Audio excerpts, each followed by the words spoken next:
sur la chaîne de Crazy Little Craft, je suis Elise et aujourd'hui on va faire ensemble un premier tuto avec la collection Amour Virtuel. Pour cette vidéo, on va réaliser ensemble cette carte et vous allez voir qu'elle va demander pas mal de précision. Mais vous inquiétez pas, avec un petit peu d'astuce, on va très bien s'en sortir. Pour cette carte, je vais utiliser les 2 planches de tampons de la collection Amour Virtuel et 2 feuilles du bloc de papier. Allez, c'est parti! Je vais utiliser une base de carte grise ainsi qu'un morceau de papier blanc coupé en rectangle légèrement plus petit que ma base. Je viens ensuite choisir un papier à motif de la collection Amour Virtuel pour habiller la base de carte. J'applique de la colle sur la face avant de ma base de carte. Je viens ensuite fixer mon papier à motif en partant d'un angle tout en veillant à l'alignement des 2 côtés de cet angle pour une pose bien droite. Je n'ai plus qu'à retourner ma base et à couper l'excédent de papier avec mon cutter.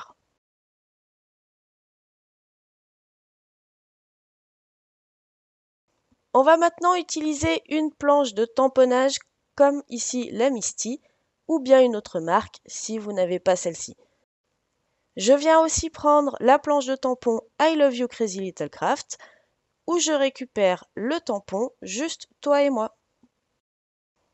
Comme je le disais, cette carte va demander beaucoup de précision. Et pour bien positionner mon tampon, je vais repérer le milieu de mon rectangle blanc en faisant une petite marque au crayon de papier. Je peux ensuite positionner mon tampon pour qu'il soit bien centré. Je le récupère. Je ne vais pas tamponner l'intégralité du texte, je vais donc masquer ce que je ne veux pas à l'aide d'un papier de masquage. Je vais garder que le « toi et moi ». J'ai choisi d'utiliser une encre Versafine grise. J'encre mon tampon et je n'oublie pas de retirer le masque avant d'appliquer mon tampon sur mon rectangle blanc.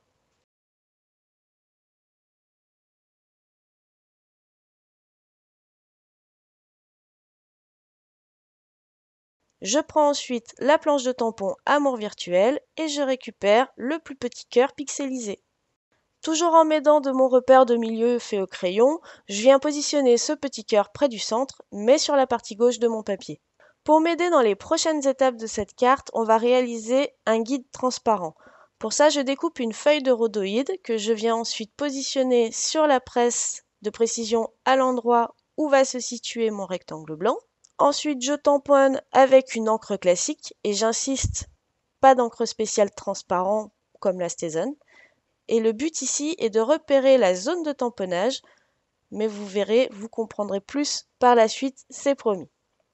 Pour le moment, on va laisser le rhodoïde de côté, et voici les 2 encres que je vais utiliser pour mes prochains tamponnages. Et je commence avec l'encre Cracked Pistachio pour tamponner mon premier petit cœur. Une fois que ce petit cœur est bien tamponné, je reprends le rhodoïde et je le place par-dessus mon rectangle blanc.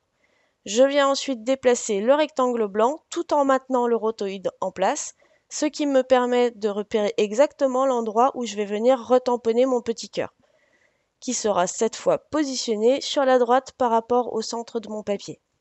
Une fois satisfaite de la position, je retire le rhodoïde et j'aimante mon papier blanc pour ne pas qu'il bouge. J'ancre à nouveau mon petit cœur, cette fois avec de l'encre Warm Lipstick. Et là, j'ai un deuxième petit cœur qui est parfaitement aligné au premier. Mon guide transparent m'a permis de positionner à l'avance mon motif pour être sûr de le placer parfaitement au bon endroit. Je vais maintenant prendre un autre tampon, le cœur pixelisé de taille moyenne. J'ai remis mon papier blanc à son emplacement de départ pour positionner le tampon cœur à l'aide de mon repère de centrage fait au crayon de papier. Cette fois, je fais en sorte que le cœur chevauche très légèrement le centre de mon papier. Je récupère mon tampon et je replace mon guide pour tamponner le motif dessus et ainsi garder la position de tamponnage pour la suite. Je retire le rhodoïde et je procède exactement comme tout à l'heure. Je tamponne mon premier cœur en bleu-vert, puis je mets du guide pour positionner mon rectangle blanc pour le deuxième tamponnage en rose. Et grâce au guide, je peux positionner mon rectangle de façon à ce que le deuxième cœur chevauche sur une seule ligne de pixels le premier. On change encore de tampon, cette fois je prends le plus grand des cœurs pixelisés pleins. Pour m'aider à le positionner, je m'aide d'une petite règle qui va symboliser le centre de mon papier car je suis un petit peu loin de mon repère de départ. Ensuite, la procédure reste la même que précédemment. Je tamponne sur mon guide, puis je tamponne une deuxième fois avec mon encre colorée avant d'utiliser mon guide de positionnement afin de placer parfaitement mon papier pour le deuxième tamponnage. Cette fois, les deux cœurs sont entrelacés sur plusieurs lignes de pixels. Et voilà, le plus dur est fait, ou presque. J'ai failli oublier les ondes. Pour les tamponner, je vais une fois de plus m'aider de mon guide, dès le départ cette fois, car je ne pourrai pas m'aider des angles de ma presse Misty pour poser mon papier. Je tamponne donc en premier mon guide, puis je place mon papier blanc de façon à aligner l'onde au pixel du cœur. Et pour faire l'autre côté, je replace mon guide et je fais faire une rotation à mon rectangle blanc à 180 degrés pour aligner une nouvelle fois le guide par rapport au cœur précédent. De cette façon, j'obtiens un tamponnage d'onde parfaitement aligné.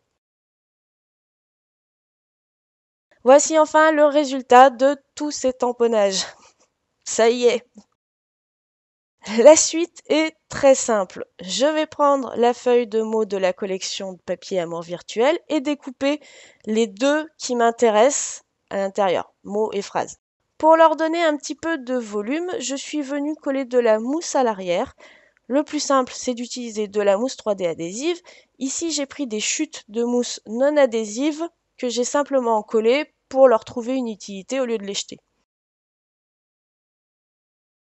Une fois prêt, je n'ai plus qu'à les positionner sur mon rectangle blanc pour finir de créer mon sentiment. Toi et moi, ensemble, sur la même longueur d'onde.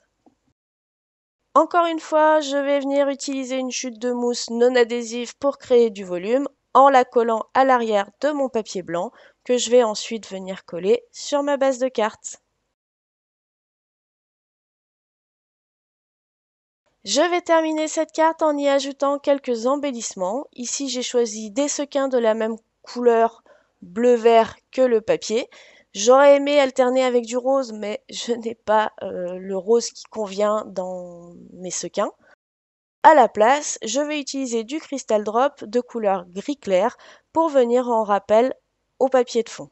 Cette carte est maintenant terminée. J'espère que cette vidéo création et tuto vous aura donné des idées et que l'astuce du guide transparent vous facilitera la vie pour des projets qui vous semblaient peut-être trop complexes. Une dernière précision concernant ce guide, vous pouvez le réutiliser simplement en le nettoyant avec un chiffon et du produit de nettoyage à tampon. Vous retrouverez les produits Crazy Little Craft listés dans la barre d'infos et vous pouvez bien évidemment me poser vos questions en utilisant l'espace commentaire de la vidéo. Si la création vous a plu, pensez à laisser un petit pouce bleu et ou à partager la vidéo sur les réseaux de façon à aider Crazy Little Craft à se faire connaître. Merci d'avoir suivi la vidéo jusqu'au bout et on se dit à très bientôt pour de nouvelles créations. Bye!